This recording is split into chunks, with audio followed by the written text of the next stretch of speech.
Yesus tidak berubah, tidak berubah, tidak berubah.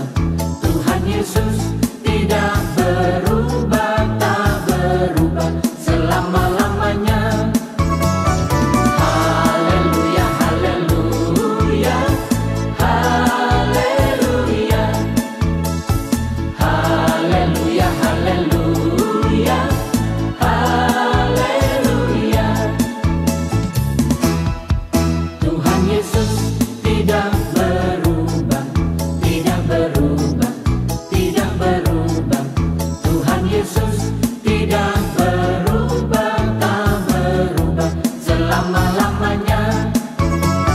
Haleluya, haleluya, haleluya, haleluya, haleluya, haleluya. Shalom jemaat yang dikasihi Tuhan, suatu anugerah dan sukacita yang luar biasa, kita masih berjumpa dalam ibadah online GPPS Palu hari ini. Sebelum mengikuti ibadah, mari siapkan diri dan hati kita untuk menerima lawatan Tuhan dalam ibadah raya hari ini. Berikut, perlu saya sampaikan panduan mengikuti ibadah secara online. Yang pertama, siapkan diri untuk beribadah, sebab ini adalah ibadah dan bukan tontonan. Yang kedua, ikuti setiap acara ibadah, turut menyanyi ketika puji-pujian, serta membaca ayat Alkitab saat pengkhotbah menunjuk ayat untuk dibaca, juga berdoa saat diajak berdoa. Yang ketiga, karena ini adalah ibadah dan bukan tontonan, dilarang bercakap-cakap selama ibadah berlangsung. Percakapan dalam kolom live chat dapat saudara lakukan sebelum ibadah dimulai. Yang keempat, gunakanlah pakaian yang sopan dan duduklah dengan sopan. Selamat menikmati pujian, penyembahan, dan firman Tuhan. Tuhan Yesus memberkati.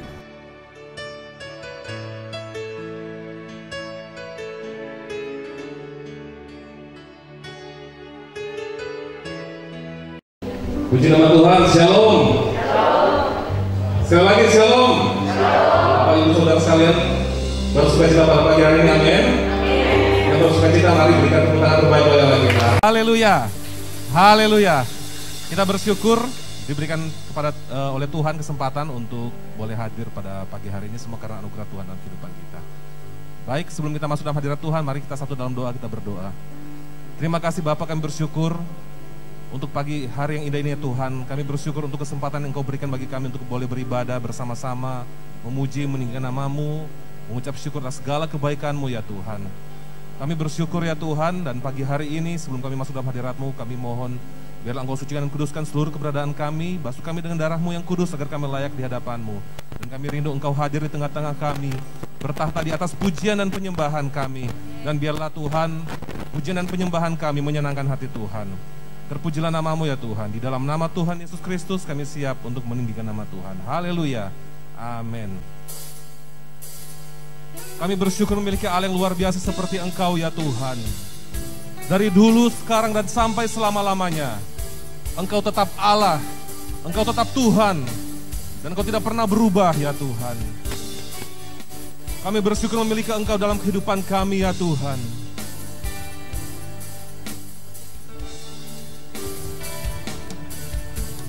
Betapa dahsyat Engkau Tuhan, pencipta segala yang ada,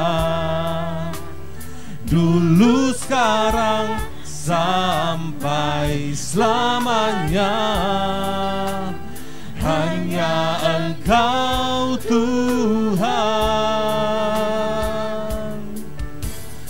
tak terselami pikiranmu, tak terukur panjang setiamu, dulu, sekarang, sampai selamanya. Hanya Engkau Tuhan, ku sembah Engkau Yesus, hanya Engkau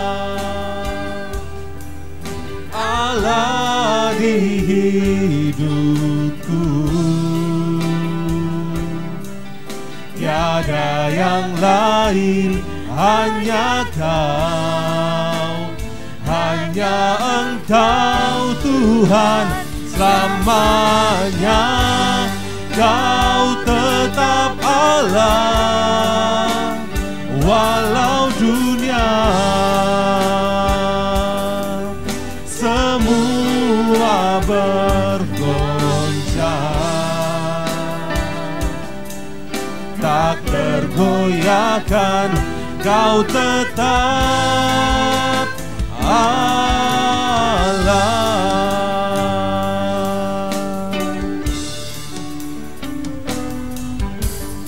Betapa dahsyat Engkau Tuhan, pencipta segala yang ada, dulu, sekarang, sampai selamanya.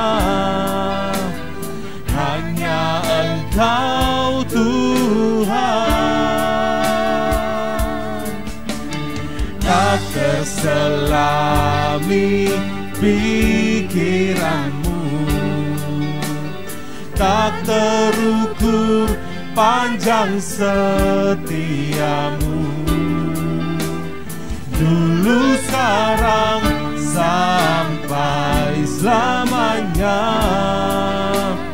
Hanya Engkau Tuhan, katakan ku sembah, Engkau Yesus, hanya Engkau Allah di hidupku.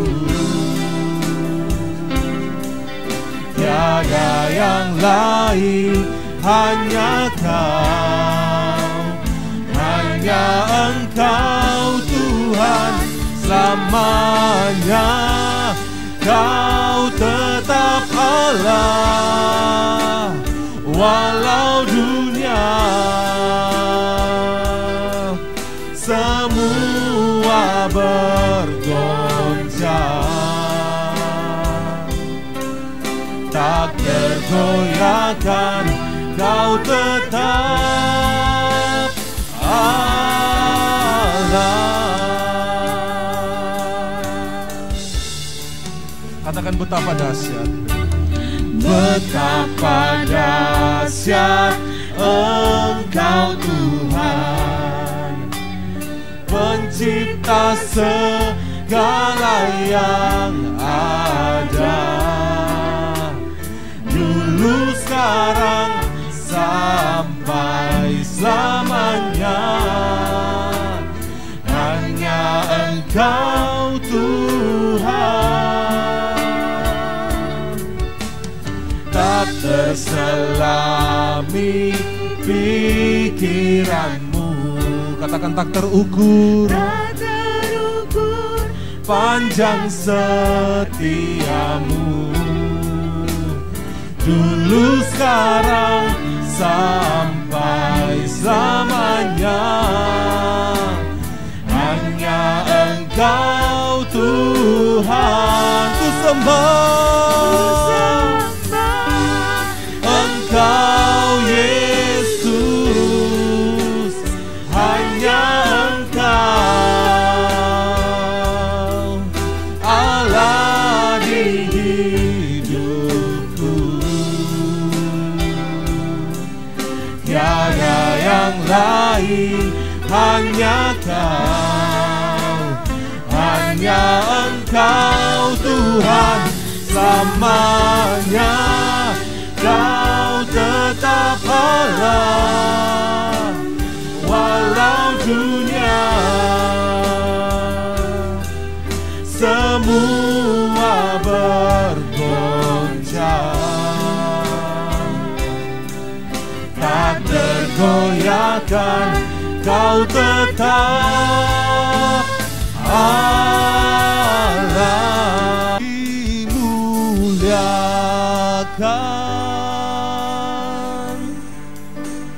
ditinggikan,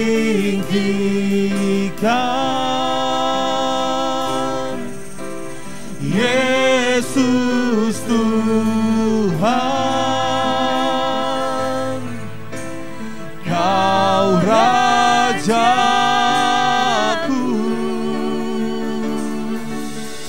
yang bertahta,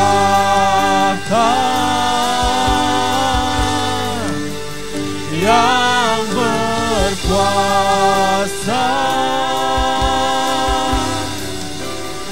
Yesus Tuhan, Kau Rajaku. Dimuliakan, dimuliakan,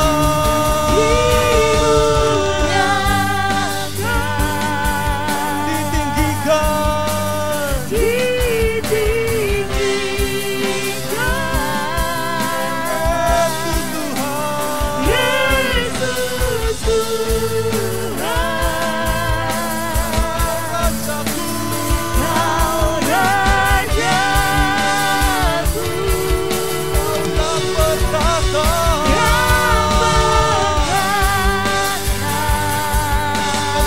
yang berkuasa Tuhan,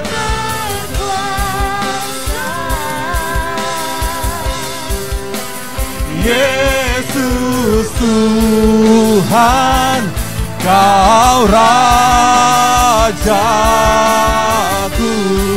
Dimuliakan, dimuliakan, dimuliakan. Katakan ditinggikan,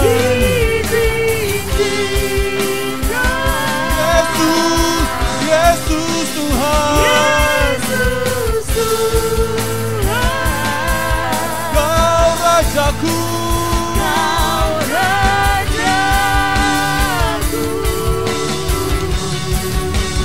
yang bertahta, yang berkuasa.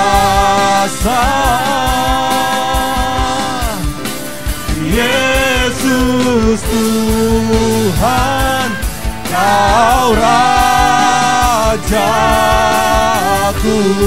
Mari lebih lagi kita naikkan, ditinggikan, ditinggikan, ditinggikan.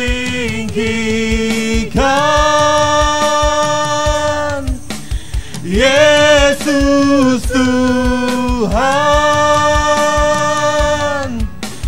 Kau Rajaku, yang bertahta, yang berkuasa.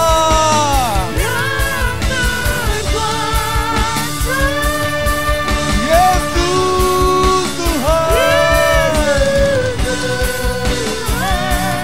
Kau Rajaku.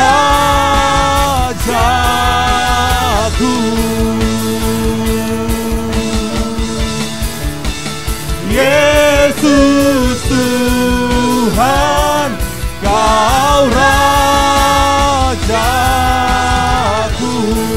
Sekali lagi katakan, Yesus Tuhan, Yesus Tuhan, Kau Rajaku.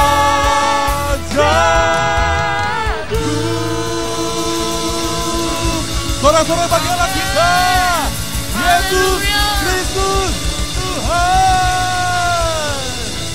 Haleluya. Kami bersyukur memiliki Allah yang luar biasa seperti Engkau ya Tuhan. Allah yang dahsyat, Allah yang hidup, Allah yang berkuasa. Kami rindu lebih lagi memuji memuliakan nama-Mu. Di dalam nama Tuhan Yesus kami berdoa. Amin. Berapa banyak saudara yang bersuka cita, boleh lambaikan tangan saudara. Berikan tepuk tangan terbaik bagi Allah kita. Haleluya. Haleluya. Tuhan Yesus tidak pernah berubah. Amin. Dari dulu, sekarang, dan sampai selama-lamanya. Haleluya. Mari bersama-sama bertepuk tangan saudara. Yesus tidak berubah, dulu, sekarang, dan selamanya.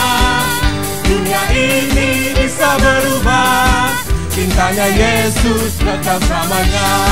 Tuhan Yesus tidak berubah, dulu, sekarang, dan selamanya. Dunia ini bisa berubah, cintanya Yesus kekal selamanya. Tuhan Yesus tidak berubah, dulu, sekarang, dan selamanya. Dunia ini bisa berubah, cintanya Yesus kekal selamanya. Tuhan Yesus tidak berubah, tidak berubah, tidak berubah. Tuhan Yesus tidak berubah, tak berubah selama-lamanya. Katakan haleluya. haleluya, Haleluya, haleluya, haleluya, haleluya, haleluya, haleluya. Dan kuasanya tidak berubah, tidak berubah, tidak berubah, dan kuasanya tidak berubah, tak berubah selama-lamanya. Haleluya, haleluya, haleluya, haleluya, haleluya, haleluya, haleluya, haleluya. Dan kasihnya tidak berubah, tidak berubah, tidak berubah, dan kasihnya tidak berubah, tak berubah selama-lamanya. Haleluya, haleluya, haleluya, haleluya, haleluya, haleluya, haleluya, haleluya. Ada pertemuan di udara, pertemuan yang manis. Saya rindu bertemu di sana, jauh di udara. Nyanyian yang terdengar yang belum pernah didengar adalah kegirangan dan anak Allah yang pimpin kita. Pertemuan di udara, ada pertemuan di udara, pertemuan yang manis. Katakan saya rindu bertemu di sana, jauh di udara. Nyanyian yang terdengar yang belum pernah didengar adalah kegirangan dan anak Allah yang pimpin kita. Pertemuan di udara, ada pertemuan, ada pertemuan di udara, pertemuan yang manis. Katakan saya rindu bertemu di sana, jauh di udara. Nyanyian yang terdengar yang belum pernah didengar adalah kegirangan dan anak Allah yang pimpin kita. Pertemuan di udara dan anak Allah yang pimpin kita. Pertemuan di udara, sekali lagi, dan anak Allah yang pimpin kita. Pertemuan di udara. Haleluya, haleluya. Allah kita baik, amin. amin. Mari bisa lihat kiri kanan muka belakang saudara. Katakan Allah kita baik. Haleluya. Allah kita baik, amin. Haleluya. Bersama-sama kita dengan pujian ini. Kami bersyukur Tuhan buat segala kebaikan-Mu dalam kehidupan kami. Dan kasih setiamu tidak pernah berubah. Dulu, sekarang, dan sampai selama-lamanya. Sama-sama katakan. Allah itu baik, sungguh baik bagiku. Ditunjukkannya kasih setianya. Dia menyediakan yang ku perlukan, menyatakan kebaikan. Mana jempolnya saudara? Kebaikan, menyatakan kebaikannya padaku. Katakan kasih setianya. Kasih setianya tak pernah berubah. Dulu, sekarang, dan selamanya. Ajaiblah kuasa dalam namanya. Yesusku luar biasa. Allah itu baik, sungguh sungguh baik bagiku. Ditunjukkannya kasih setianya. Katakan dia menyediakan. Yang menyediakan Yang ku perlukan, menyatakan kebaikan, menyatakan kebaikan, menyatakan kebaikannya padaku. Sama-sama kasih setianya. kasih Setianya tak pernah berubah, dulu, sekarang, dan selamanya. Ajaiblah kuasa dalam namanya. Yesusku luar biasa. Sekali lagi, kasih setianya. Kasih setianya tak pernah berubah, dulu, sekarang, dan selamanya. Ajaiblah kuasa dalam namanya. Yesusku luar biasa. Katakan Yesusku. Yesusku luar biasa. Sekali lagi, Yesusku luar biasa. Yesusku Luar biasa. Mari sorak-sorai bagi Allah kita. Yesus Tuhanku luar biasa. Puji nama Tuhan, shalom. Tuhan, kita bersyukur Tuhan memberikan kembali kesempatan anugerah bagi kita untuk dapat beribadah pada pagi hari ini. Kita mengucap syukur, selamat datang kepada seluruh jemaat Tuhan, baik yang ada dalam ruangan ini maupun yang ada di luar, dan juga baik yang mengikuti ibadah ini melalui live streaming yang ada di negeri ini maupun yang ada di beberapa negara lainnya. Tuhan Yesus memberkati kita semuanya. Kita memuji Tuhan dan bersyukur untuk segala kemurahan pengasihan Tuhan, dan kita sudah menjalani dalam beberapa hari atau minggu kedua dalam tahun yang baru. Ini tahun 2022. Puji nama Tuhan. Kami juga mengucapkan selamat datang bagi saudara yang baru pertama kali hadir. Jika ada yang baru pertama kali hadir, Tuhan Yesus memberkati. Dan supaya kita bisa saling mengenal, kami mohon saudara tidak keberatan, boleh berdiri sebentar jika ada yang baru pertama kali hadir. Baik di dalam ruangan ini maupun yang ada di luar. Ada? Baik, jika tidak ada, kita akan menyambut saudara kita yang berulang tahun dan kita akan doakan. Yang saya sebutkan namanya, silakan berdiri yang hadir. Vina Angelina, Norisia, Rahman Sarkawi, Alfrida Duma, Mariam S. Ada? Minta maaf ya, tidak tahu karena ditulis S ini di sini, jadi tidak. Saya cuma sebut Mariam S karena ditulis S. S-nya apa? S teler, S campur. Ya, ada yang hadir? Baik, jika tidak ada yang hadir, kita doakan tetap. Bapa di sorga, kami mengucap syukur untuk kehadiran daripada semua saudara kami jemaat Tuhan yang sudah beribadah pada pagi hari ini, baik yang ada dalam ruangan ini, di luar ruangan ini, maupun yang ada di rumah melalui mengikuti live stream, maupun juga yang ada di beberapa negara lainnya. Kiranya Tuhan memberkati mereka semuanya. Kami juga berdoa dan mengucap syukur bersama-sama dengan saudara-saudara kami yang berulang tahun. Terima kasih Tuhan, Kau sudah menambahkan usia mereka.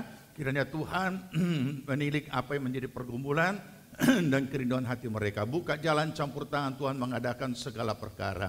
Kiranya Tuhan memberkati dalam kehidupannya, masalah pribadi, rumah tangga, keluarga, usaha, pekerjaan, pelayanan, pertumbuhan rohani mereka semuanya bertumbuh bagi kemuliaan Tuhan. Pertolongan, perlindungan Tuhan atas mereka semuanya daripada segala yang jahat. Terpujilah nama Tuhan, kami memberkati mereka di dalam nama Tuhan Yesus Kristus. Amin. Puji nama Tuhan, kami serahkan kembali kepada yang memimpin pujian. Puji nama Tuhan, kita akan mempersiapkan diri kita untuk mendengarkan firman Tuhan. Kami bersyukur Tuhan.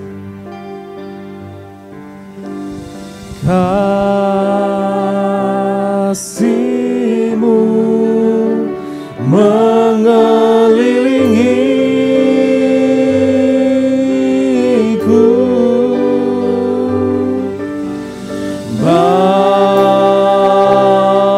bawaku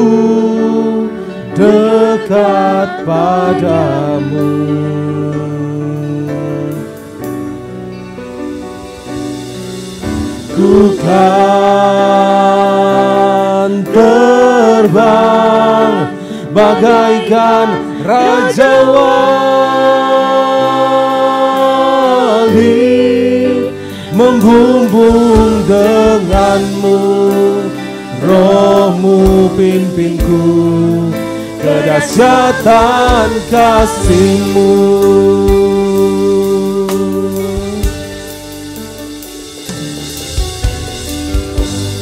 Ku datang Tuhan dengan hati yang baru di dalam Engkau,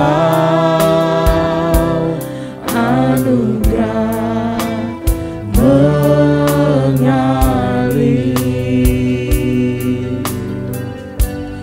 Ku tahu Tuhan kelemahanku yang ada akan terhapus oleh kedahsyatan kasih-Mu. Mari bersama-sama kita katakan, kasih-Mu, kasih-Mu mengelilingiku, bawaku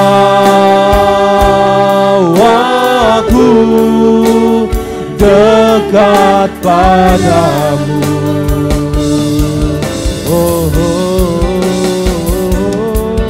Ku kan terbang bagaikan Raja Wali, membumbung denganmu, Rohmu pimpinku, kedahsyatan kasih-Mu. Mari bersama-sama kita bangkit berdiri saudara. Kita naikkan pujian ini. Katakan, ku datang ya Tuhan. Ku datang Tuhan dengan hati yang baru di dalam Engkau, anugerah mengalir.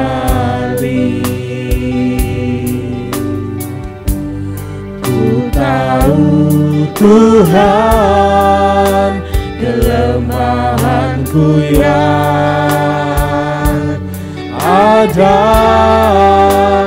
akan terhapus oleh kedahsyatan kasih-Mu.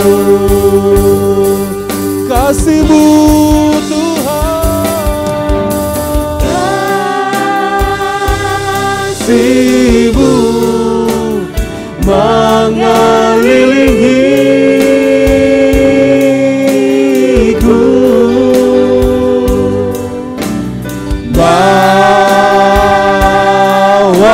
bawaku dekat padamu.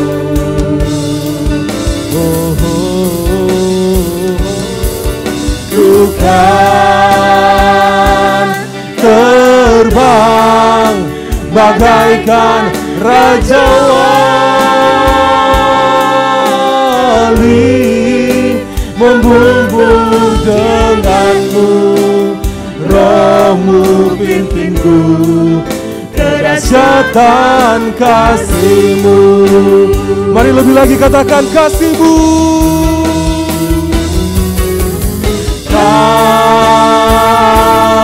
kasih-Mu mengelilingiku, bawaku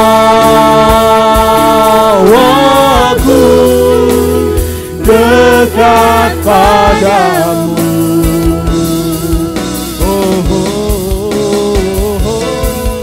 Ku kan terbang bagaikan Raja Wali, membumbung denganmu, Rohmu pimpinku ke dahsyatan kasih-Mu. Sekali lagi saudara katakan, kasih-Mu,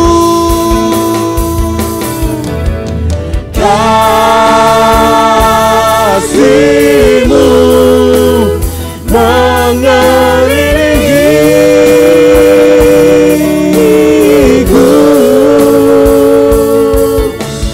bawaku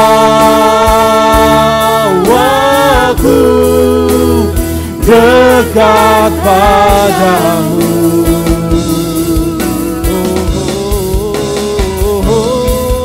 Ku kan terbang bagaikan Raja Wali, membumbung denganmu, Rohmu pimpinku ke dahsyatan kasih-Mu. Membumbung denganmu, Rohmu pimpinku ke dahsyatan kasih-Mu. Kami mau membumbung denganmu ya Tuhan. Membumbung denganmu, Rohmu pimpinku ke dahsyatan kasih-Mu. Mari berikan sorak-sorai tepuk tangan bagi Allah kita. Haleluya, kasih-Mu dahsyat bagi hidup kami ya Tuhan. Terimalah segala pujian pengagungan kami saat pagi hari ini ya Tuhan.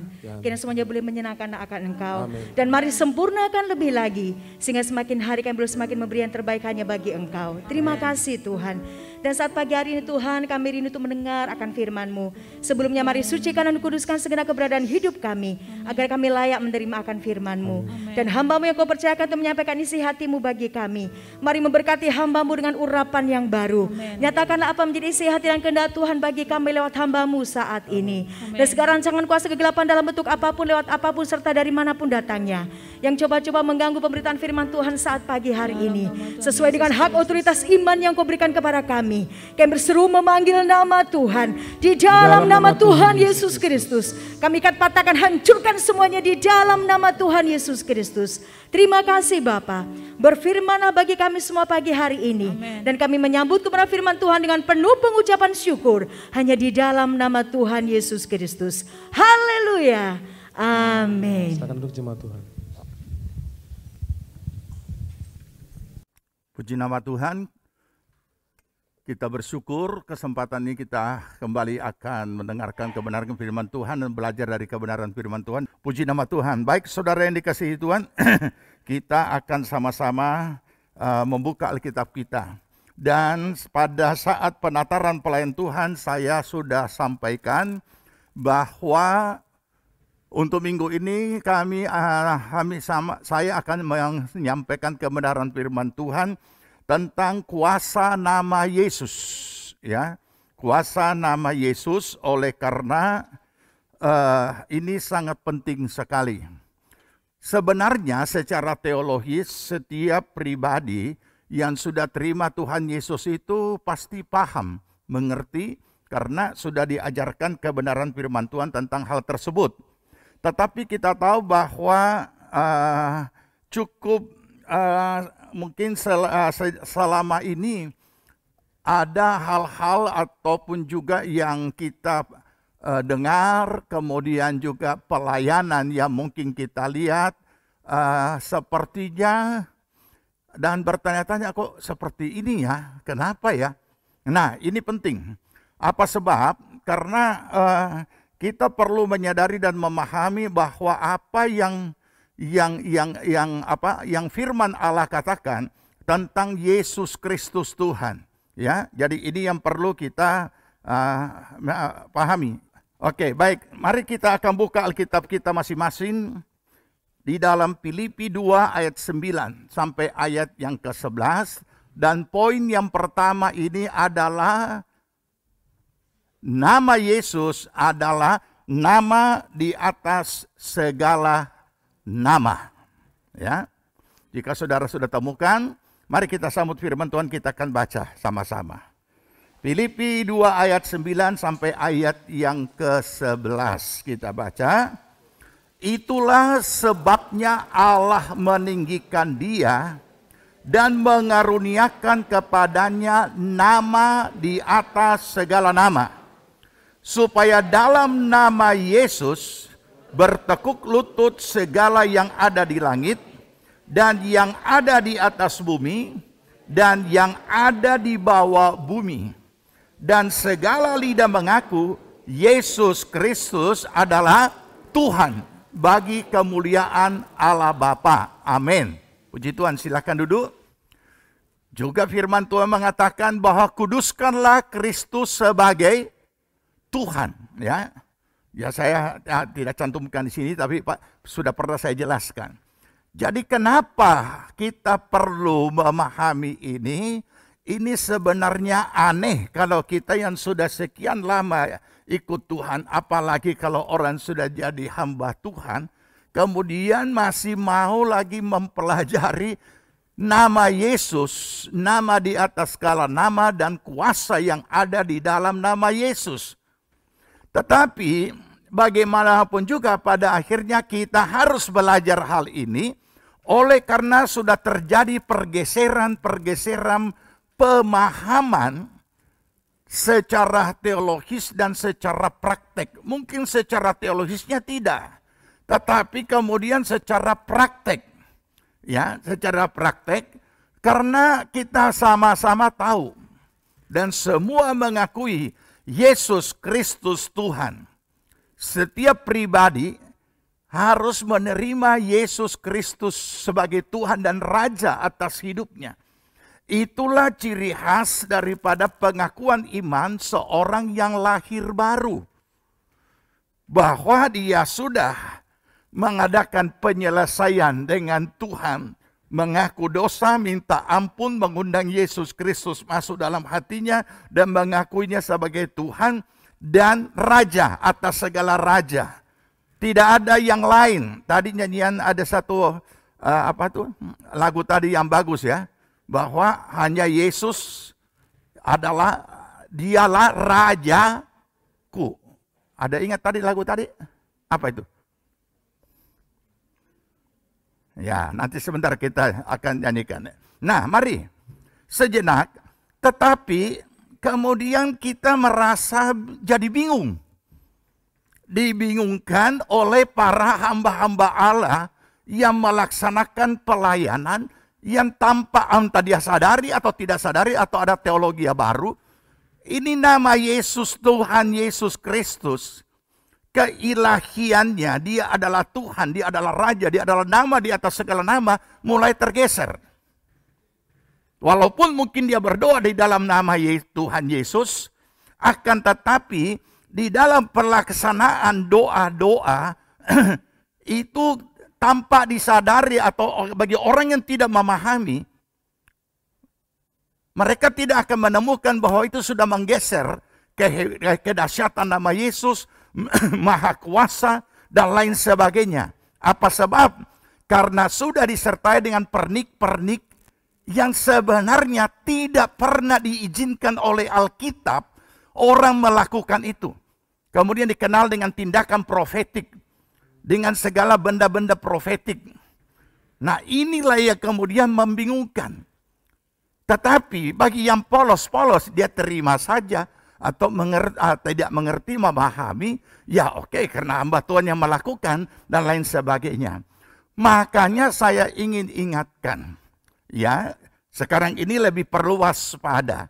Kalau dulu kita mewaspadai, menghadiri, mengikuti seminar-seminar yang dilakukan oleh hamba-hamba Allah. Nah, kemudian hanya karena terkenalnya atau mungkin karena melihat yang dari luar tentang gerejanya dan lain sebagainya, dan tidak ada yang nampaknya hal-hal yang terselubung tidak terungkap, kita tidak mengerti. Kita polos-polos hanya mengikuti, kemudian melakukan dan menerapkannya.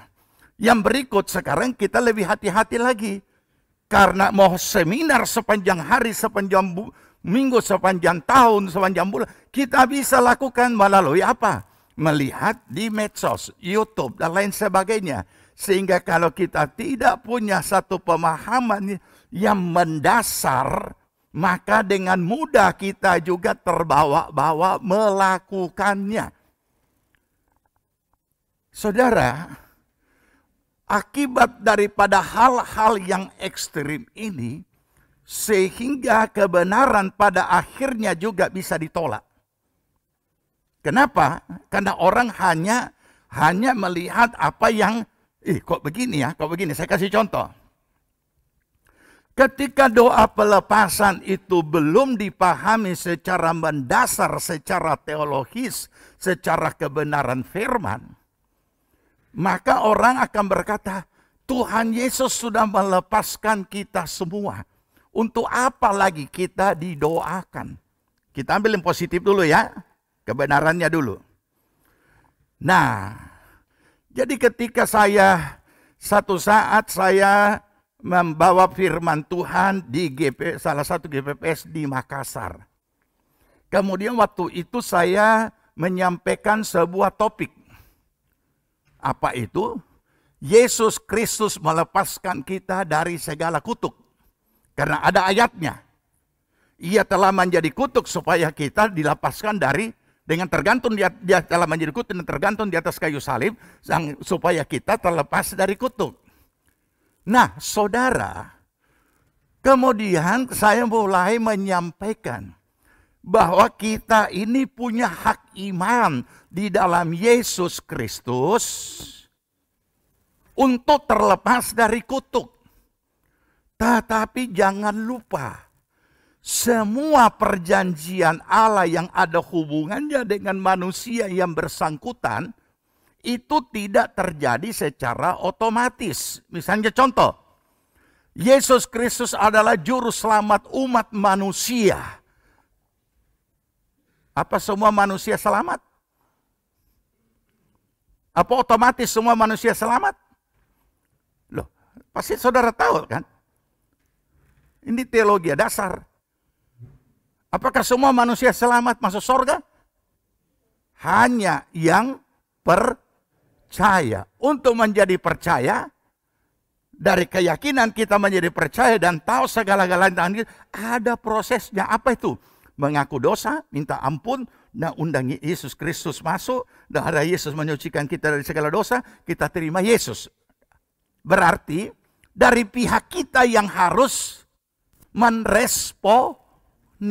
Jadi kalau ada hak iman kita bahwa kita sudah dilepaskan dari segala kutuk, maka kita juga terjadi secara otomatis. Maka kita pun juga harus berdoa supaya kita terlepas daripada kutuk itu, karena itu adalah hak iman kita. Contoh berikut. Yesus Kristus adalah tabib atas segala tabib. Oleh bilurnya kamu disembuhkan. Pernah baca? Apa otomatis orang Kristen tidak ada yang sakit? Ada yang sakit tidak? Otomatis sembuh? Tidak. Karena kita ada hak iman dalam hal kesembuhan ilahi, makanya bisa karena punya hak iman, maka bisa berdoa untuk suatu kesembuhan. Kalau tidak berdoa, ya tidak. Nah, berarti tidak terjadi secara otomatis. Nah, sekalipun saya jelaskan seperti itu kebenarannya, saya dihebohkan di sana. Oh, itu pendeta GPPS datang bawa ajaran sesat. Ini dia. Karena di kalangan kita memang belum bisa pada saat itu, belum dapat menerima kebenaran firman tentang kelepasan di dalam Yesus Kristus. Apa sebab? Nah, ini pertanyaannya, apa sebab? Karena sudah tersiar, disaksikan, orang hamba-hamba Allah yang mengadakan doa-doa pelepasan ini melakukan cara-cara yang tidak alkitabiah. Sehingga saat itu doa pelepasan itu dianggap sebagai teologi yang muntah-muntah. Itu. Kenapa? Karena mereka melihat dan juga mungkin tidak melihat tapi mendengar, tetapi juga saya sudah melihat orang itu dipaksa muntah dan disuruh muntah. Nah inilah ya, jadi perbuatan-perbuatan dan cara-cara bentuk pelayanan dari para hamba Allah ini menurut pemikirannya sendiri dan menurut tafsirannya sendiri yang membuat kebenaran itu bisa ditolak. Bagaimana? Sekitar tahun 1983. Yang pertama saya mengikuti acara yang diadakan oleh Pak Jeff di Melbourne. Jadi yang ikut itu hamba-hamba Tuhan dari segala penjuru. Itu 83 yang pertama. Dari segala penjuru. Ada yang dari negara-negara lain dan termasuk di Indonesia. Saat itu lagi marak-maraknya itu pelepasan. Kemudian heboh di asrama. Ya karena kami tinggal di asrama sekolah Alkitab. Heboh. Hebohnya apa? Karena pada saat itu tahun-tahun sekian itu marak itu doa pelepasan. Dan marak juga penolak daripada doa pelepasan itu. Kemudian mereka cerita. Ada hamba Tuhan. Karena umumnya semua. Sebagian besar peserta itu adalah hamba-hamba Tuhan. Pendeta. Jadi ada orang yang dilayani rupanya dalam peserta itu. Yang dilayani oleh orang yang memang, oleh orang-orang yang memang lagi getolnya untuk melakukan pelayanan itu. Dan kemudian apa yang terjadi? Memang benar. Dikorek-korek, disuruh ke itu.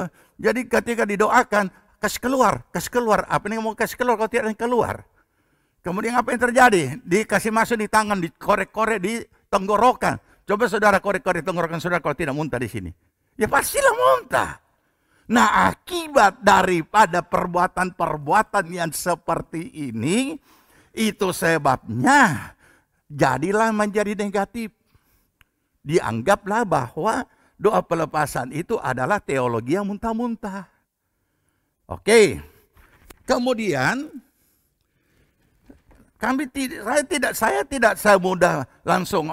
Segala sesuatu saya selalu pelajari. Tidak mudah langsung menelan, tidak mudah langsung menolak.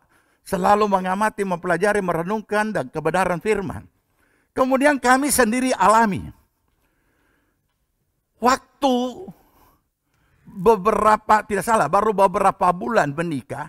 Kalau saudara tahu itu di pastori itu dulu yang kecil itu ada lantainya itu ditaruh karpet. Taruh karpet. Pada saat ditaruh karpet, cukup lama, kemudian ada dua anak muda. Dua anak muda ini kalau tidak salah masih remaja, sepupu mungkin mereka ini. Tapi mereka ini adalah terlibat dalam bela diri. Dan juga hal-hal yang ada hubungannya dengan mistik. Kemudian didoakan oleh ibu gembala.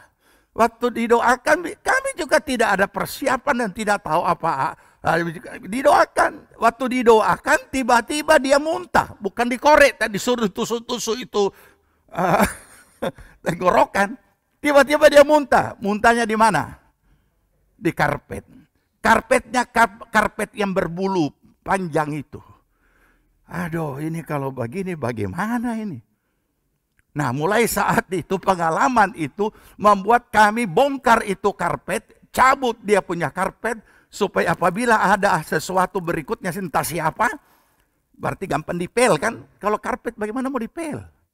Apalagi karpet yang berbulu tebal. Nah, itu yang terjadi. Ya. Nah, selanjutnya apalagi? Ya. Jadi memang terjadi, tapi tidak ditusuk-tusuk. Memang keluar dengan sendirinya.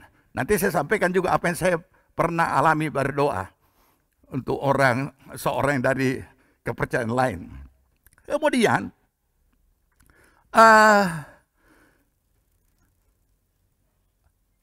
doa pelepasan ini selain disebut teologi yang muntah-muntah, juga dihina-hina oleh mereka yang belum bisa terima. Apa itu? Setiap berdoa mesti ada koran. Kalau bukan koran, kantong plastik. Mereka tidak tahu. Dengan pengalaman karpet orang muntahkan, maka berikutnya apa yang kami siapkan? Ya, sedia ember. Atau kaleng. Atau tas cerewet, tas apa itu? Ya, kantongan plastik. Mau dengan tidak mau untuk apa? Siap-siap. Siapa tahu dia muntah. Tapi bukan ditusuk dan dikorek-korek begini. Ya jelas semua orang yang, apalagi kalau baru sarapan, pas-pas. Nah ini ya yang terjadi. Nah jadi praktek-praktek ekstrim, praktek-praktek yang tidak alkitabiah, karena tidak ada ayat yang menyuruh kita tusuk orang punya mulut untuk supaya muntah, nanti muntah baru keluar itu roh, tidak. Ya, kecuali saudara menyanyi, saudara menyanyi memang harus 2 jari ini paling tidak, terbuka itu mulut. Oke, lanjut. Kira-kira beberapa tahun yang lalu, ini berarti itu kok yang lalu kan sudah puluhan tahun. Ini beberapa tahun yang lalu, ada di rumah teman saya itu ada ada pemuda yang kerja di situ sebagai pembantu rumah tangga dan dari kepercayaan lain. Setelah diinjili akhirnya terbuka hati dan minta dibaptis. Bertepatan rumah teman saya itu ada kolam renang. Jadi saya doakan di pinggir kolam renang itu. Doa biasa. Doa untuk dia punya persiapan untuk baptisan. Doa untuk menyelesaikan segala sesuatu. Dan lain sebagainya. Tiba-tiba dia berdiri dan lari ke dapur. Saya pikir, sementara doa ini, dia lari ke dapur, dia ambil pisau, cilaka. Ambil pisau, nah rupanya waktu didoakan, dia itu rasa panas sekali tidak tahan. Ternyata di dalam tubuhnya masih ada pakai beberapa hal. Kalau orang lain mungkin jimat atau akar apa itu. Orang biasa suka pakai itu akar bahar apa namanya itu yang hitam dan lain sebagainya dan cincin-cincin lain sebagainya. Kemudian dia copot semua dan kemudian dia pakai pisau memutuskan dia punya gelang apa semua. Dan tidak lama didoakan seperti itu tiba-tiba saya katakan kepada tadinya tuan rumah juga masih hanya dengar cerita bahwa ada doa-doa seperti itu padahal kita doakan biasa saja. Kemudian saya suruh minta dia supaya ambil loyang, karena loyang sudah. Dan keluar, saya pikir-pikir apa? Saya juga pikir apa nih? Nah daripada dia muntah di kolam renang, lebih dia muntah di kaleng atau di loyang. Nah sudah, selesai. Jadi tidak ada praktek aneh-aneh. Nah demikian juga perkembangan yang berikutnya. Terjadi tindak pelayanan yang aneh-aneh. Padahal kita sudah tahu Yesus Kristus nama di atas segala nama. Amin. Tidak ada nama lain dan tidak boleh ada benda-benda pengganti. Tidak ada. Alkitab tidak pernah menyuruh kita memakai benda-benda pengganti. Saudara sudah paham kan? Khususnya pelayan Tuhan. Ada 2 hal yang perlu kita pahami pada saat kita mau memahami firman Tuhan. Ya. ada yang adaptif, ada yang destruktif, dan lain sebagainya. Jadi kita tahu mana perintah-perintah yang ada di dalam perjanjian baru untuk saat itu. Ya, bukan berarti untuk dipraktekkan sekarang. Nanti saya akan jelaskan dalam minggu-minggu ini. Supaya kita itu plong, bukan, jangan kita yang sudah dilepaskan dan lain sebagainya mengikatkan diri kita lagi kepada segala macam benda-benda dan lain sebagainya. Enggak. Ya. Sampai ada pendeta mengusir setan pakai garam, itu pedukunan. Ya, tidak ada dalam Alkitab suruh kita pakai garam usir apa, nanti kita baca ayatnya. Apakah ada ayat yang suruh usir setan pakai garam? Tidak ada. Ya. Kenapa? Hanya di dalam pedukunan. Semua dukun usir setan pakai garam. Ya. Jadi ada yang bisa kita memahami dengan baik. Nah, oke. Itulah sebabnya Allah meninggikan dia, mengaruniakan kepadanya nama di atas segala nama. Supaya apa? Ada kata supaya. Artinya kalau dia nama Yesus bukan nama di atas segala nama, berarti masih ada nama yang lain. Nanti nama yang lain ini mungkin baru tapi di sini langsung supaya. Baca ayat 10, 2, 3.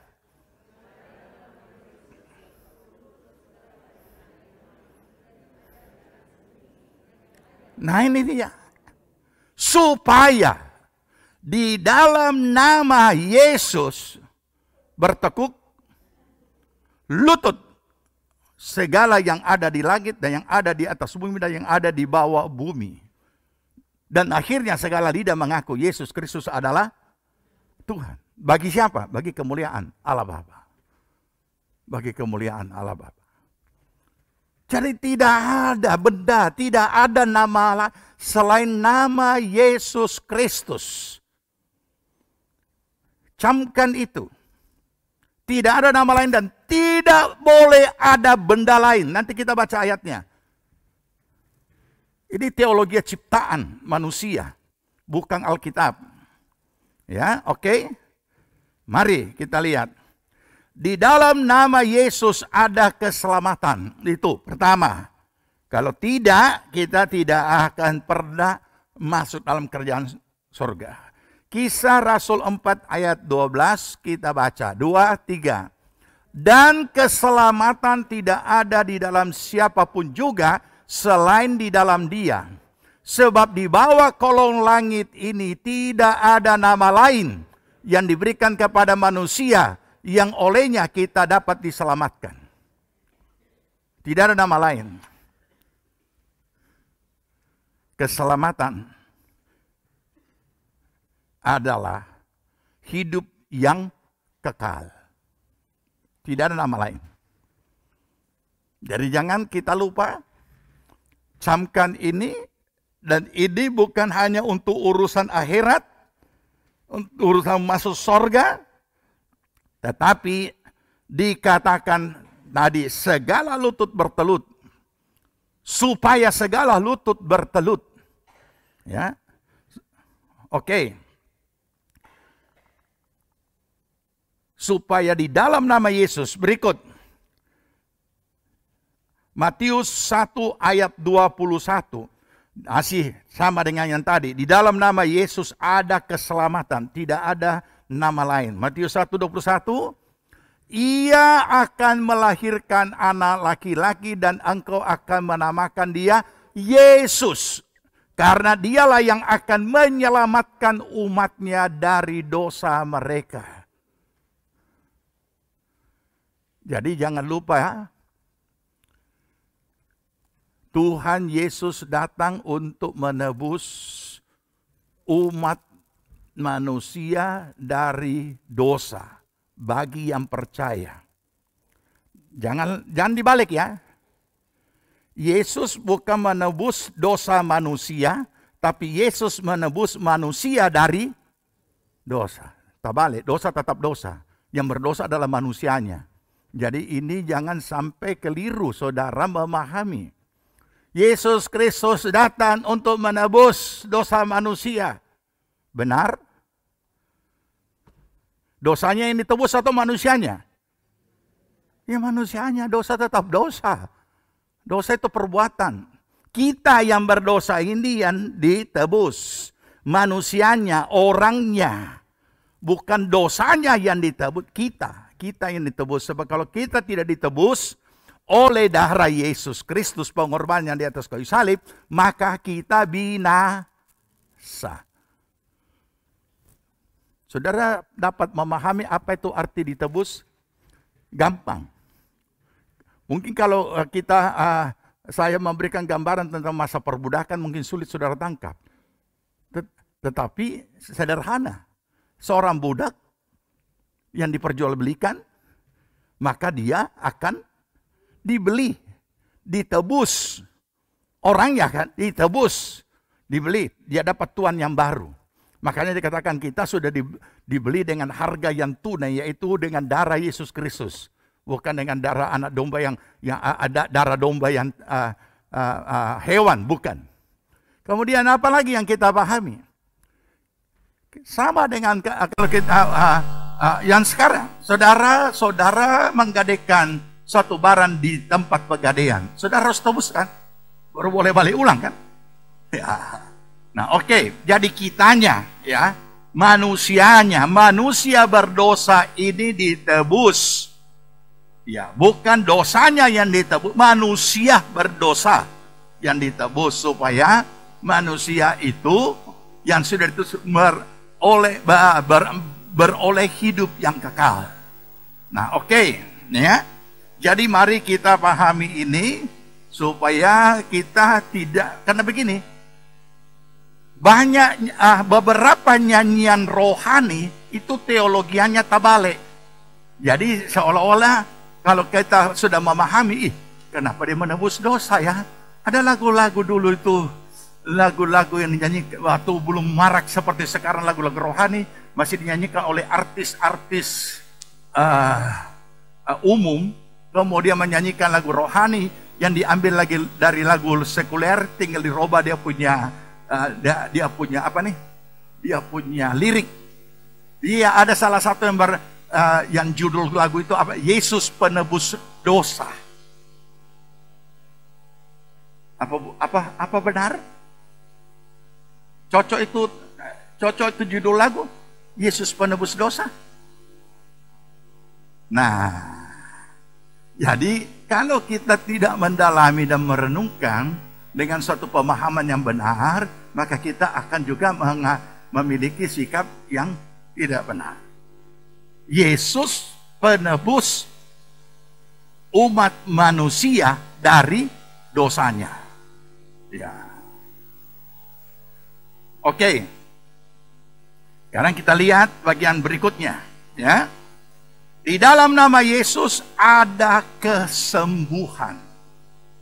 Tapi seperti yang saya katakan tadi, tidak terjadi dengan sendirinya.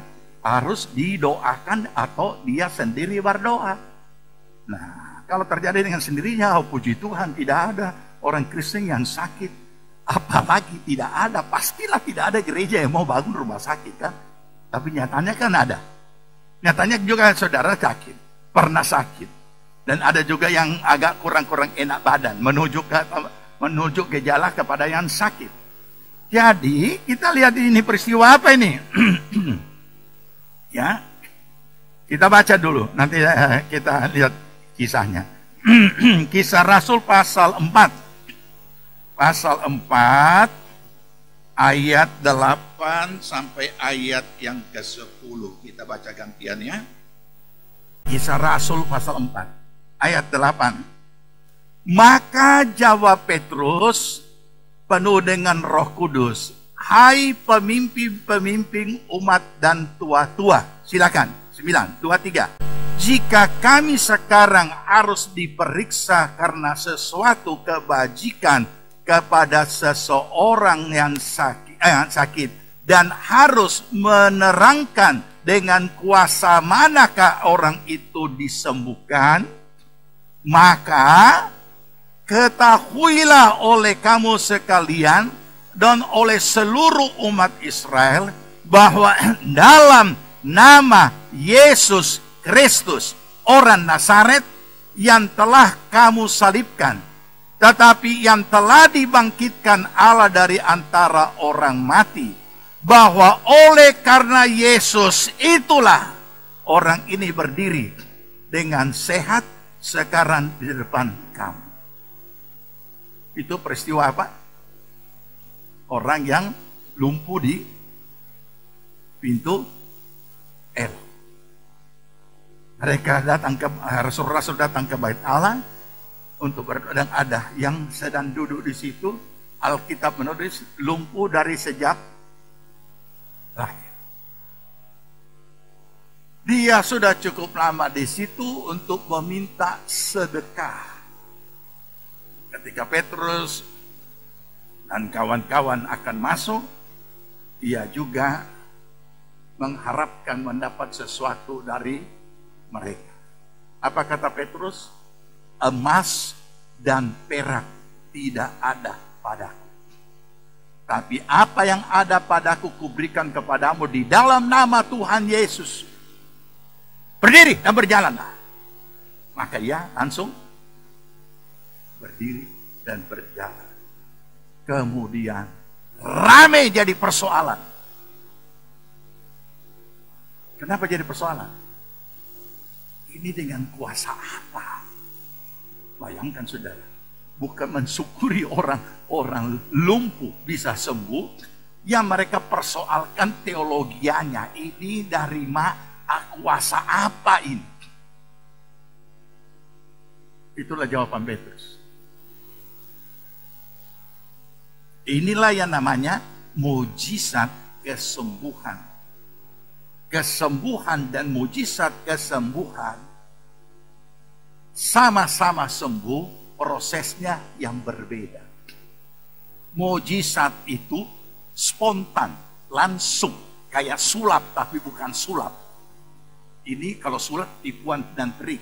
Ini adalah langsung sembuh, itu mujizat. Tapi kesembuhan sendiri, dia akan beransur-ansur sembuh sesuai proses yang ada. Jadi jangan kita menjadi kecewa. Sudah didoakan, kok tidak bisa langsung berdiri, berjalan. Ya, kenapa? Ya, mestinya kan langsung berdiri, berjalan, kan mujizat. Tapi ini sudah lama didoakan terus, tidak bisa. Masih lah, aduh tidak bisa. Kenapa? Padahal cuma asam urat, ya tidak bisa sembuh karena sudah dibilang asam urat, kurangin, dia gosok terus itu yang makanan larangan asam urat. Ya, jangan mengharapkan mujizat untuk yang asam urat, karena yang harus direm itu ini.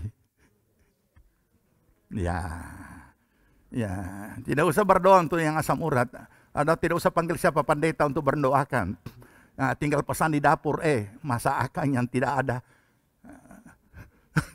yang tidak mengandung bahaya asam urat. Ya. Atau saudara katakan, kasih banyak DP kacang. Oke, silakan. Kasih banyak dia punya, ini dia. Jadi kita perlu memahami, itu perbedaan. Ya. Jadi, ya mana yang bisa didoakan, mana yang tidak perlu. Dengan nama siapa mereka, orang ini berjalan? Dalam nama Yesus. Heboh, sampai masih ada di pasal berikutnya. Bisa sampai kepada tadi sudah pasal 4, masih juga dibahas itu. Ya, nah ini, ya. Jadi saudara, ada kesembuhan ilahi di dalam nama Tuhan Yesus Kristus, tapi bukan berarti dipaksakan. Bukan berarti jadi kalau sudah jadi pelayan Tuhan, ya. Kalau orang sudah jadi pelayan Tuhan, apalagi saudara dianggap, oh ini pelayan Tuhan. Dan kemudian karena orang kenal saudara melayani pelayan rohani, mulai diundang-undang untuk membuat renungan. DP renungan boleh Jo, nanti kita orang undang lagi dia kapan, acara apa? Acara ibu-ibu, oh boleh. Nanti kita orang undang lagi di acara bapak-bapak. Udah akhirnya mulai berdiri di mimbar hari Minggu. Hati-hati. Kalau pemahaman kebenaran firman Tuhan sangat dangkal, hati-hati. Jangan hanya mengandalkan 1-2 ayat yang kita paham, kemudian kita keliling-keliling ke sana kemari khotbah. Hati-hati, ya. Karena nanti kita bisa terjebak dengan hal-hal yang tidak kita pahami. Dan itu berbahaya.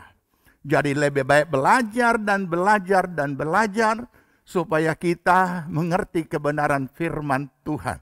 Ya, baik. Ya. Dengan nama Yesus Kristus. Ya. Jadi bukan kita kebenaran firman Tuhan itu yang menjadi dasar, bukan fenomenanya. Ya, bukan fenomenanya yang menjadi dasar kita. Di dalam nama Yesus ada mujizat. Ya, ada mujizat. Nah, ini orang-orang yang gila mujizat ini tidak memahami. Hamba-hamba Tuhan juga tidak mengajar secara lengkap apa itu mujizat. Sedangkan kita tahu mujizat terjadi ketika secara akal manusia dan secara pertolongan manusia tidak bisa lagi diatasi. Berarti apa? Siap menghadapi peristiwa tragis. Barulah mujizat bisa terjadi. Karena Tuhan bukan tukang sulap. Tuhan adalah Allah yang maha kuasa, Allah yang maha kudus, maha sakral. Ia bukan mempamer-pamerkan kemampuan dan kekuasaannya dengan cara murahan. Bukan seperti itu. Ya. Nah, itu sebabnya kita perlu memahami. Sehingga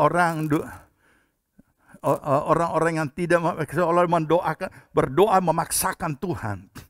Kemudian kita juga sudah diajar dari tempo dulu. Yang kemudian sekarang baru sadar, oh bukan seperti itu kebenaran itu. Apa itu? Mau dipakai Tuhan, pergi doa puasa di gunung. Ini kan kebatinan. Atau sama dengan buku-buku cerita silat. Pergi bertapa di gunung, siapa tahu ketemu kitab-kitab, sesuatu kitab di sana. Kemudian ada gerakan-gerakan silat yang lebih mahir. Turun gunung jadi pendekar. Ini dia. Bukan seperti itu. Bukan seperti itu. Jadi ada Yesus juga berdoa di gunung. Ada. Makanya kita ada bukit doa kan. Berdoa di gunung. Ada. Supaya kita bisa retreat. Apa itu retreat? Menyepi. Supaya kita ada waktu khusus kita dengan Tuhan saja. Tidak terganggu dengan yang lain. Kemudian ayat itu menulis lagi lebih lanjut pada pasal berikutnya. Maka Yesus pun melayani dan menyembuhkan banyak orang. Dan orang yang sakit berbondong-bondong ini dan ini. Kemudian pendeta menghubungkannya. Akibat Yesus berdoa di gunung, turun gunung, dia jadi sakti. Nah, ini teologi yang seperti inilah yang berbahaya. Merubah kekristenan yang adalah anugerah kasih karunia menjadi pedukunan dan menjadi menjadi kebatinan. Bukan. Ya, bukan seperti itu. Kita perlu waspada untuk sekarang, apalagi saat-saat kita merasa butuh Tuhan, apa saja kita akan ambil. Oke, jadi ada mujizat. Kita baca Kisah Rasul pasal 2 tadi. Dan barang siapa yang berseru kepada nama Tuhan akan diselamatkan. Oke, sudah tadi ya. Hai orang-orang Israel. Lanjut. Dengarlah perkataan ini.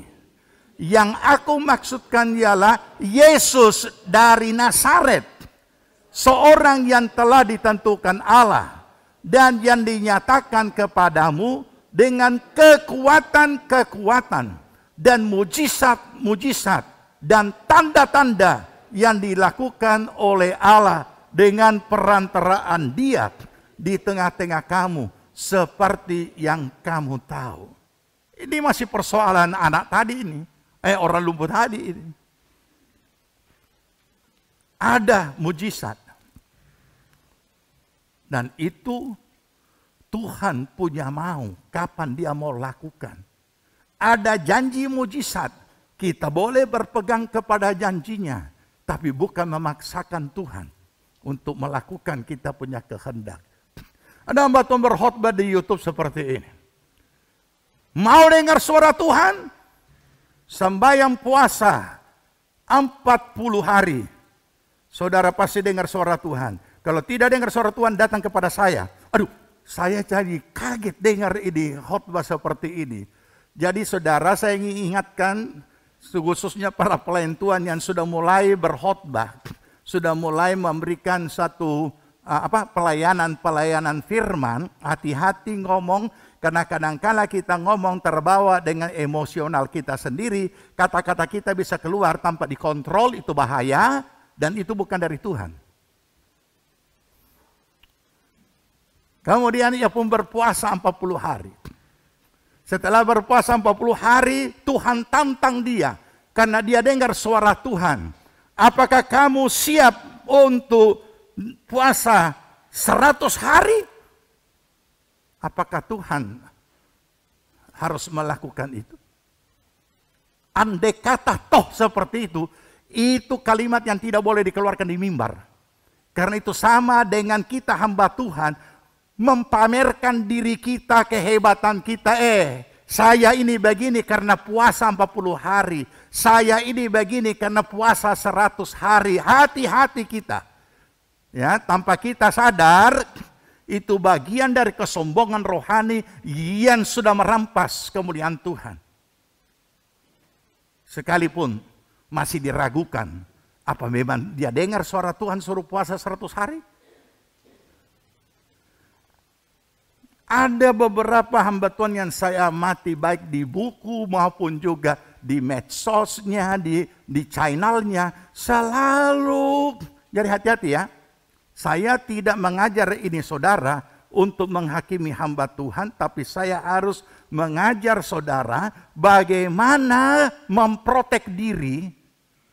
Supaya tidak begitu mudah ada roh-roh yang lain.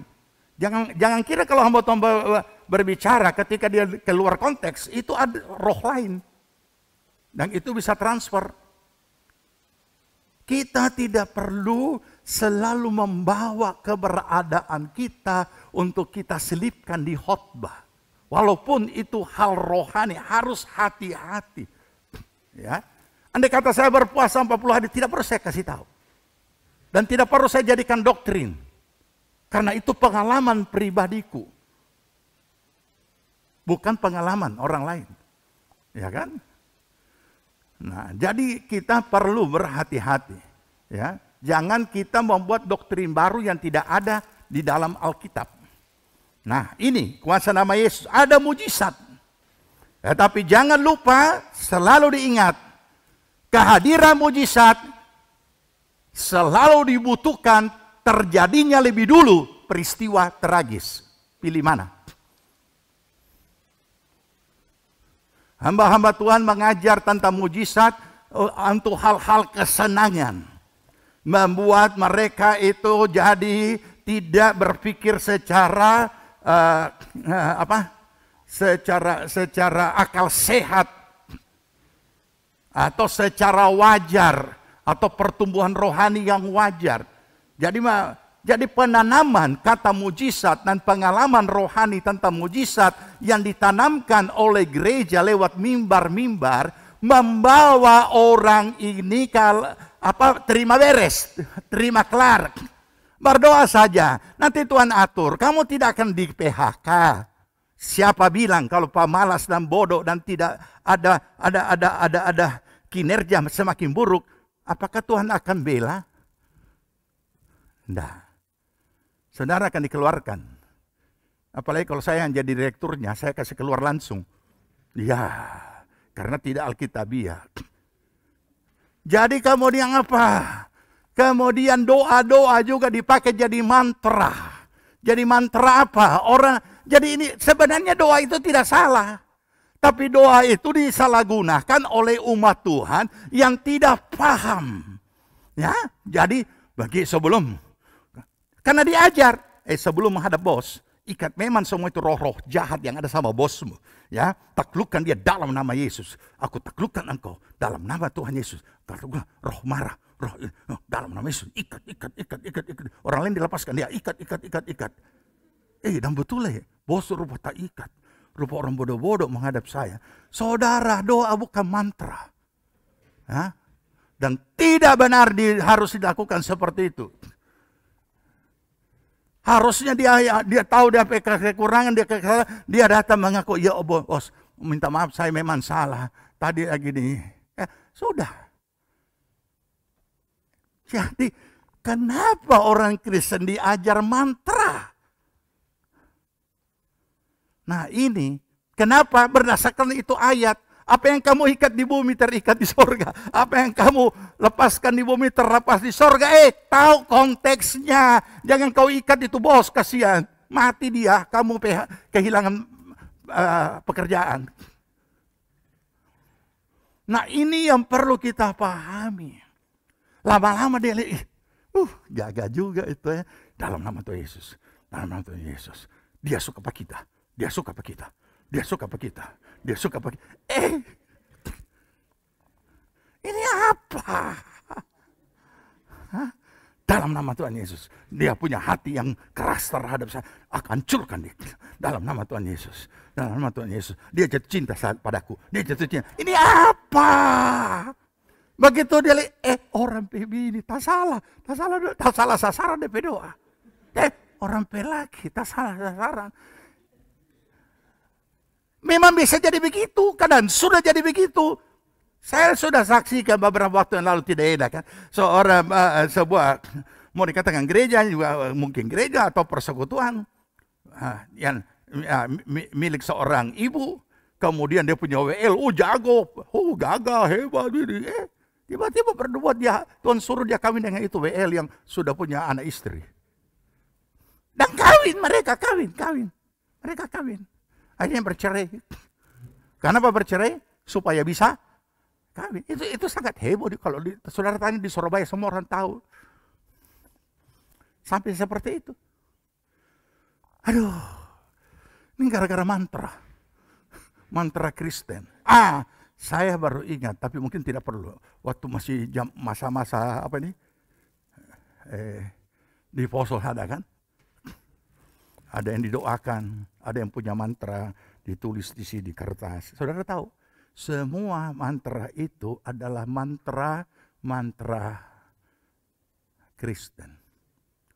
Ada nama Santo, dan Santa apa, dan lain sebagainya. Bagaimana supaya kita itu bisa hilang dari pandangan orang. Bagaimana supaya rumah itu dibentengi dan lain sebagainya. Aduh, saya berpikir kenapa seperti ini, pada ada doa-doanya. Kemudian saya bakar. Waktu itu saya baca di buku doa. Nah, ini perlu kita pahami ya.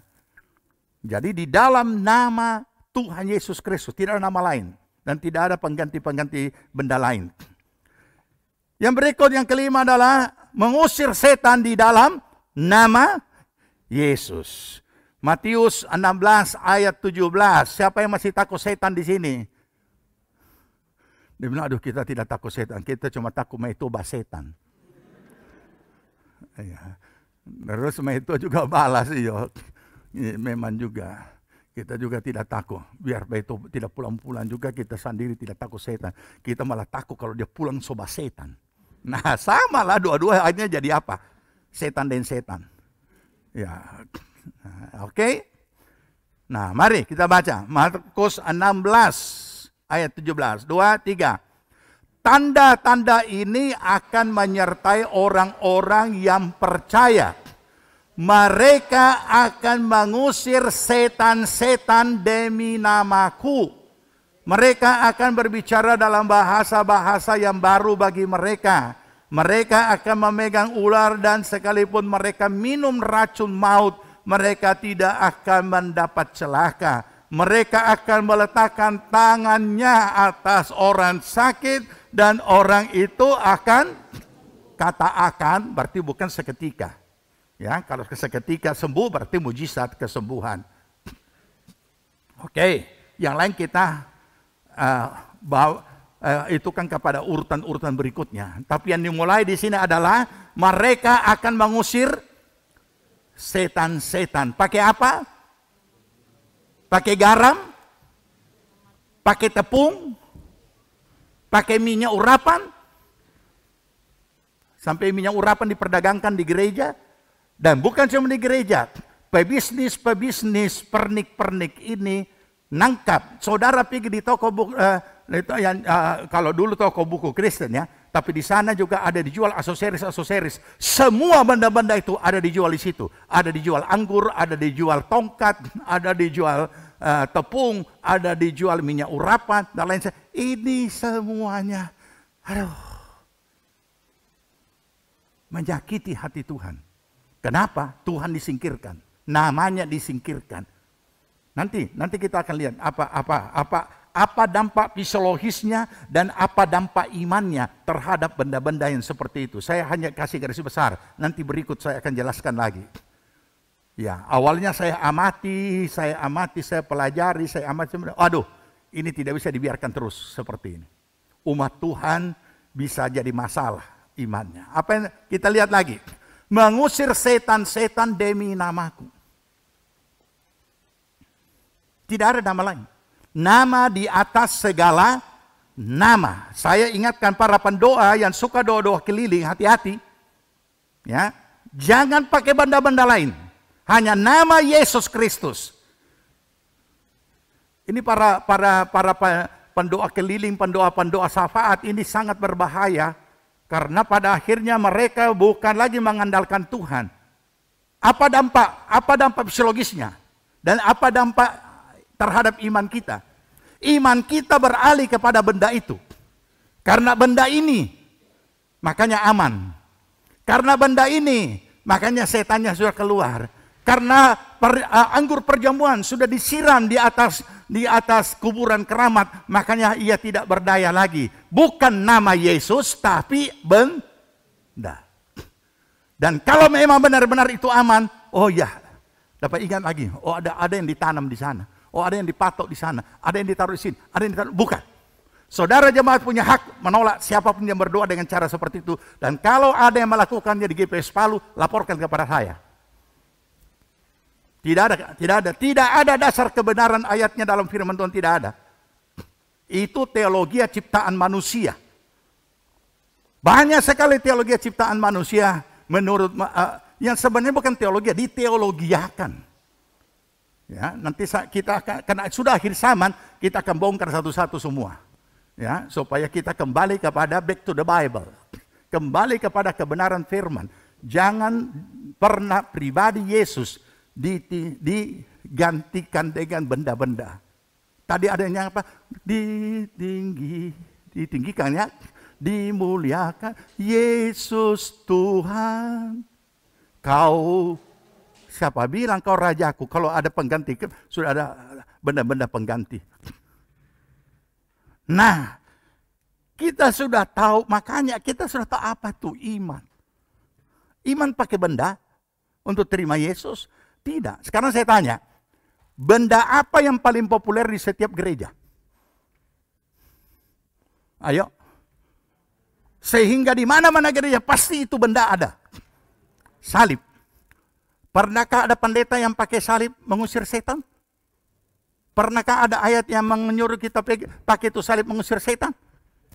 Walaupun itu benda salib ada di hampir semua gereja, tapi gereja tidak pernah mempergunakan itu sebagai alat untuk kepentingan pelayanan. Nah, mari kita renungkan. Terus kenapa? Kalau mungkin salib masih ada hubungannya dengan cerita kuno dulu-dulu. Vampire, Dracula. Padahal itu film ya.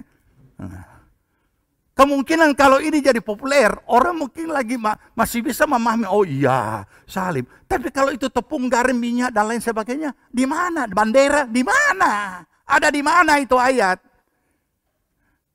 Ada di mana perintah untuk melakukan itu? Jadi saya kasih gambaran dulu ya, supaya nanti saat kita uraikan lebih mendetail akan datang, kita akan semakin paham. Iman kita beralih, iman itu tidak kelihatan, iman itu adalah hubungan pribadi dengan Tuhan. Iman itu adalah sesuatu yang rohani. Tetapi kalau kita sudah mengkultuskan, sudah mengidolakan, sudah mengkeramatkan suatu benda, maka secara manusia, secara fisiologis, iman kita dikalahkan dan dialihkan oleh power of mind kita ini untuk kepada benda itu. Bukan lagi kepada Kristus. Padahal tidak ada yang harus menggantikan pribadi Yesus. Tidak ada dan tidak ada. Ya. Nah, oke. Berikut. Nah, mereka akan memegang ular dan sekalipun mereka minum racun maut, mereka tidak akan mendapat celaka. Jadi jangan saudara yang putus asa, yang sudah patah hati, kemudian ada Alkitab mengatakan biar minum racun maut tidak mati, minum baygon, mati ya nah. Ya, patah hati, patah hati mati lagi masuk neraka lagi. Ya, itu berarti pembelaan bukan karena disengaja makan minum racun maut. Ya. Nah, jadi inilah yang perlu kita pahami. Tuhan Yesus Kristus adalah pengantara, jadi tidak dibutuhkan lagi benda pengantara. Ketika gereja jatuh ketika gereja mengalami kejatuhan, untuk pengalihan masa transisi dari kepercayaan animisme, kepercayaan mistik, kepercayaan satanis, menuju kepada kepercayaan di dalam Yesus Kristus, apalagi pada saat itu dilakukan kristenisasi oleh kaisar pada saat itu, orang menjadi Kristen tanda kutip, maka mereka ini belum bisa berdoa. Ada di pelajaran modul 2 itu, ya. Belum bisa berdoa, belum mengerti. Jadi maka dibuatkanlah doa-doa hafalan. Karena mereka hanya tahu mantra, maka dibuatkanlah doa-doa hafalan. Selain doa-doa hafalan, dibuatkanlah benda-benda yang mereka jadikan sebagai perantara.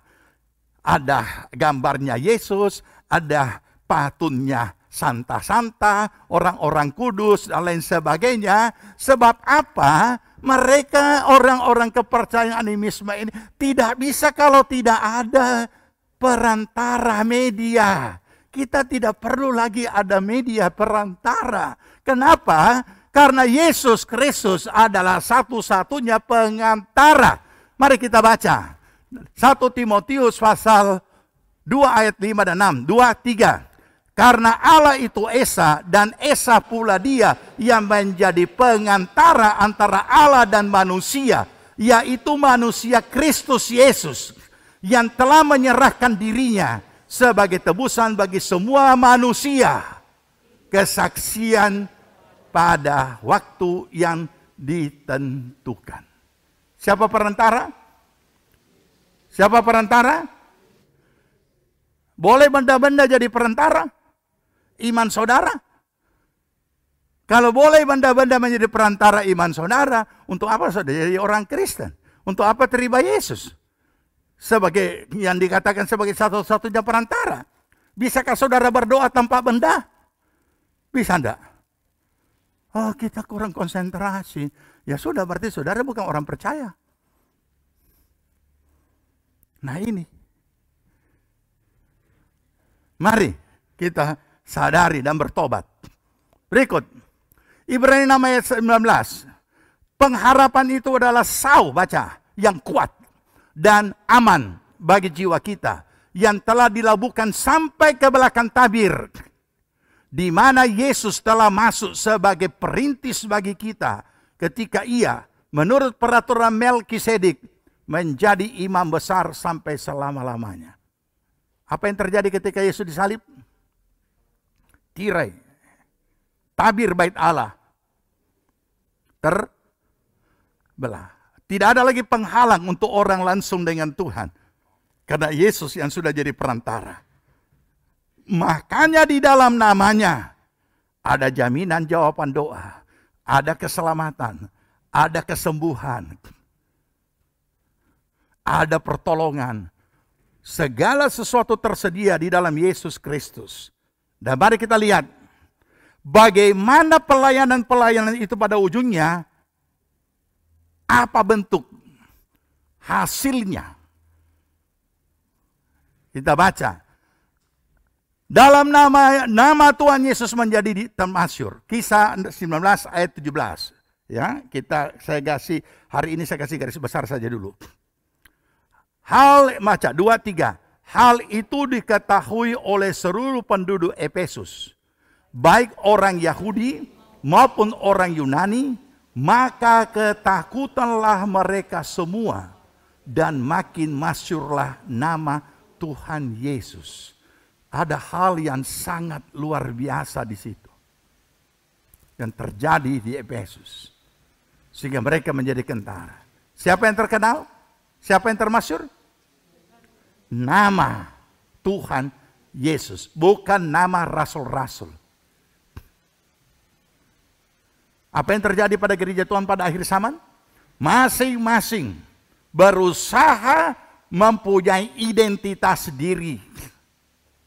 Makanya saya katakan, ketika GPPS mau kembali kepada yang namanya, kita dulu dikenal seluruh dunia, seluruh Asia Tenggara, seluruh Indonesia, GPP sebagai gereja yang berdoa. Jadi kita harus kembalikan. Nah, saya bilang, itu Babel. Kenapa? Cari nama.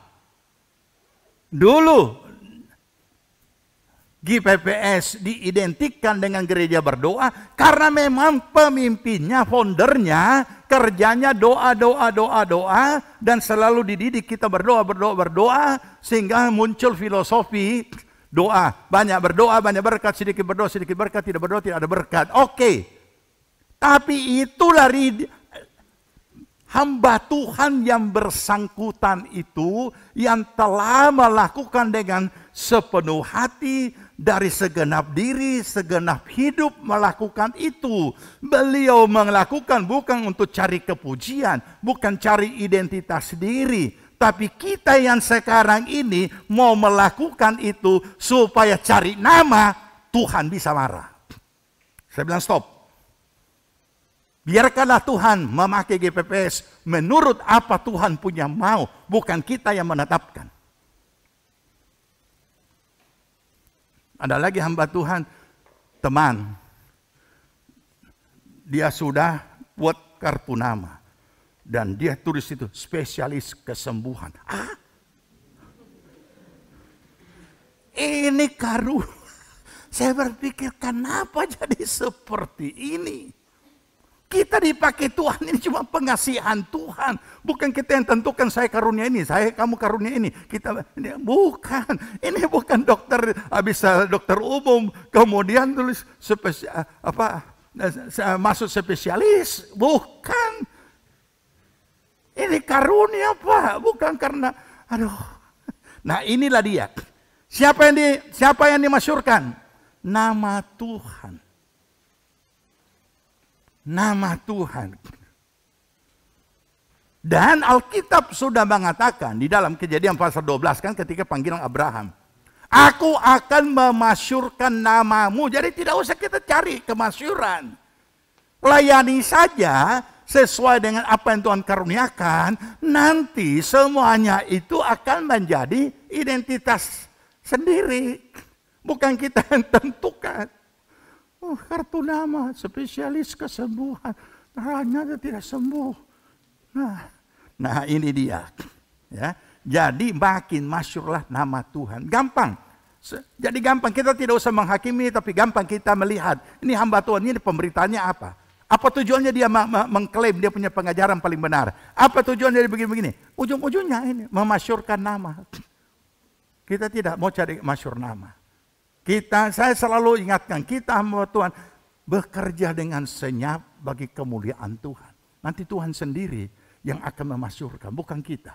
Ya, nah lain sebagainya. Ya, nah terakhir, Yesaya 40 ayat 18. Yesaya 40 ayat 18. 2, 3. Jadi dengan siapa hendak kamu samakan Allah? Dan apa yang dapat kamu anggap serupa dengan dia? Patungkah? Tukang besi menuangnya. Dan pandai emas melapisinya dengan emas. Membuat rantai-rantai perak untuknya. Dengan siapa hendak kamu samakan aku? Seakan-akan aku seperti dia, firman Tuhan yang maha kudus. Siapa kita ini? Kita saja dikatakan makhluk yang mulia. Tapi Tapi di hadapan Tuhan, aduh, kemahakuasaannya kita tidak ada apa-apa. Maha kudusnya kita tidak ada apa-apa. Kita manusia berdosa yang hanya karena anugerah kita diampuni, diselamatkan. Apalagi benda-benda. Benda-benda mati itu. Kenapa kita menghinakan Tuhan kita sendiri? Kenapa kita menginjak-injak kedahsyatan Tuhan dengan menggantikannya dengan benda-benda? Makanya kita perhatikan, di dalam nama Yesus Kristus, di dalam nama, mau lebih lengkap, di dalam, karena kita sudah terima Dia dan aku diri sebagai Tuhan dan Raja, di dalam nama Tuhan Yesus Kristus. Jangan, saya perhatikan sampai kepada hamba Tuhan, pelayan Tuhan saya biasanya perhatikan setiap kali ada orang berdoa, saya pasti pasang kuping dengan sebaik-baiknya. Ya puji Tuhan, mata kalah tapi kuping bagus sekali. Iya, makanya masih bisa mengawasi sound system, apa yang kurang, apa yang lebih. Nah, kenapa saudara? Saudara baca tadi, Yesus Kristus, orang Nazaret. Karena ada banyak yang nama Yesus. Jadi supaya jelas ketika mereka mempersoalkan ini rasul-rasul, terutama Petrus yang mengatakan bangkit dan berjalanlah dan sembuh dan berjalan. Petrus menjelaskan, Yesus Kristus, Yesus orang Nazaret itu yang kamu salibkan. Saya perhatikan kalau berdoa hati-hati saudara, jangan dalam nama Yesus. Tidak ada Tuhannya, tidak ada Kristusnya. Dalam nama Yesus. Seringkali saya merasa, Yesus yang mana ini ya? Kenapa? Karena itu berbahaya. Nah, sekarang siapa? Jadi siapa yang boleh memakai nama Yesus untuk semua kepentingan rohani yang ada di dalam firman? Hanya orang yang sudah terima Yesus. Apa yang kita baca dalam Alkitab? Di dalam Kisah Rasul, anak-anak Sekewa, anak imam, tetapi anak-anaknya itu adalah pengikut-pengikut ajaran nujum, ramalan, dan sejenisnya. Jadi dia melihat rasul-rasul ini menyembuhkan dan melakukan segala yang luar biasa di dalam nama Yesus. Jadi satu saat ada orang yang masuk, dia katakan, datang juga dia. Di dalam nama Yesus aku menyumpahi kamu. Ternyata orang yang kerasukan ini balik menyerang dia. Alkitab mengatakan sampai luka-luka dan dikasih telanjang dan dia lari pulang. Makanya kita perlu memahami ini. Jangan pernah gantikan nama Yesus yang saudara dan saya sudah terima dan ada di dalam hati. Ada. Makanya ayat berkata, roh yang ada di dalam kamu jauh lebih besar. Jangan menghinakan. Kuduskan Kristus sebagai Tuhan. Jangan ganti dengan alat-alat. Jangan ganti dengan benda-benda lain. Iman saudara tidak boleh dialihkan kepada benda-benda lain. Tetapi hanya Yesus Kristus. Iman ada di dalam hati, di roh kita. Bukan di benda-benda. Penyembahan kita dari hati kita kepada Kristus Yesus Tuhan. Bukan teralih kepada benda. Tuhan tidak pernah diwakili oleh benda. Karena Tuhan bukan roh jahat yang bisa diwakili dengan jailangkun. Ya boneka-boneka itu kan. Nah ini yang perlu kita pahami. Kita bersyukur kalau kita sudah diselamatkan. Kita bersyukur kita sudah terima Yesus. Kita milik Kristus. Tapi Kristus juga harus jadi milik kita. Dan tidak boleh ada pengganti yang lain. Kita hanya tahu beriman kepadanya, berdoa kepadanya. Jangan hanya berdoa dalam nama Yesus. Doa apapun, doa makan, doa pagi, doa apa. Jadi kalau supaya lengkap, dalam nama Tuhan Yesus Kristus. Dalam nama Yesus. Nanti kalau ada yang berdoa dalam nama Yesus, saya akan langsung nyeletuk. Jangan saudara kaget ya. Yesus yang mana, Ses? Yesus yang mana, Ci? Yesus yang mana, Brur? Yesus yang mana, Om? Baru ya. Amin. Tidak sah, itu doa tidak didengar karena nama Yesus banyak. Kalau saudara ke Filipina, banyak sekali nama Yesus. Siapa tahu nanti besok-besok ada anak laki-laki saudara mau kasih nama Yesus. Juga tidak salah. Nah, tapi kita orang tidak mau pakai itu nama dari anak saudara. Kenapa? Karena tentu ada DP fam di belakang. Itu tidak mempan. Tidak mempan pakai usir setan itu. Ya. Dalam nama Tuhan Yesus Kristus. Oke? Makanya di dalam yang berikutnya kita menemukan di situ di dalam nama Yesus Kristus ada juga dalam nama Tuhan Yesus. Itu yang dilakukan rasul-rasul sesudah itu, ya. Puji Tuhan, kita berdoa. Kami datang ke hadirat-Mu dan memohon pemulihan atas diri kami masing-masing. Biarlah Yesus Kristus Tuhan yang sudah kami terima oleh iman kami di dalam hati kami dan tinggal di dalam diri kami. Roh Kudus sebagai roh penolong, menolong kami untuk tetap teguh di dalam iman dan tidak tergantikan dan tergoyahkan oleh apapun. Hanya Yesus Kristus Tuhan satu-satunya. Nama di atas segala nama. Nama yang membuat semua yang di langit, di bumi dan di bawah bumi bertekuk lutut. Dan tidak ada yang lain. Nama yang membuat setiap orang percaya boleh mengusir setan. Hanya di dalam nama Tuhan Yesus Kristus. Terima kasih Bapa, tanamkan ini melalui Roh-Mu yang kudus, sehingga tidak ada pengganti bentuk apapun di dalam hati kami selain hanya mentuhankan Yesus Kristus. Terima kasih Bapa. Diberkatilah seluruh jemaat Tuhan di dalam nama Tuhan Yesus Kristus. Terpujilah nama Tuhan. Dan kiranya jemaat Tuhan yang dikasihi Tuhan, terimalah berkat damai sejahtera dari Tuhan Yesus Kristus, kecintaan Allah Bapa dan dalam persekutuan Roh-Nya yang kudus adalah kiranya tinggal menyertai kita sekalian.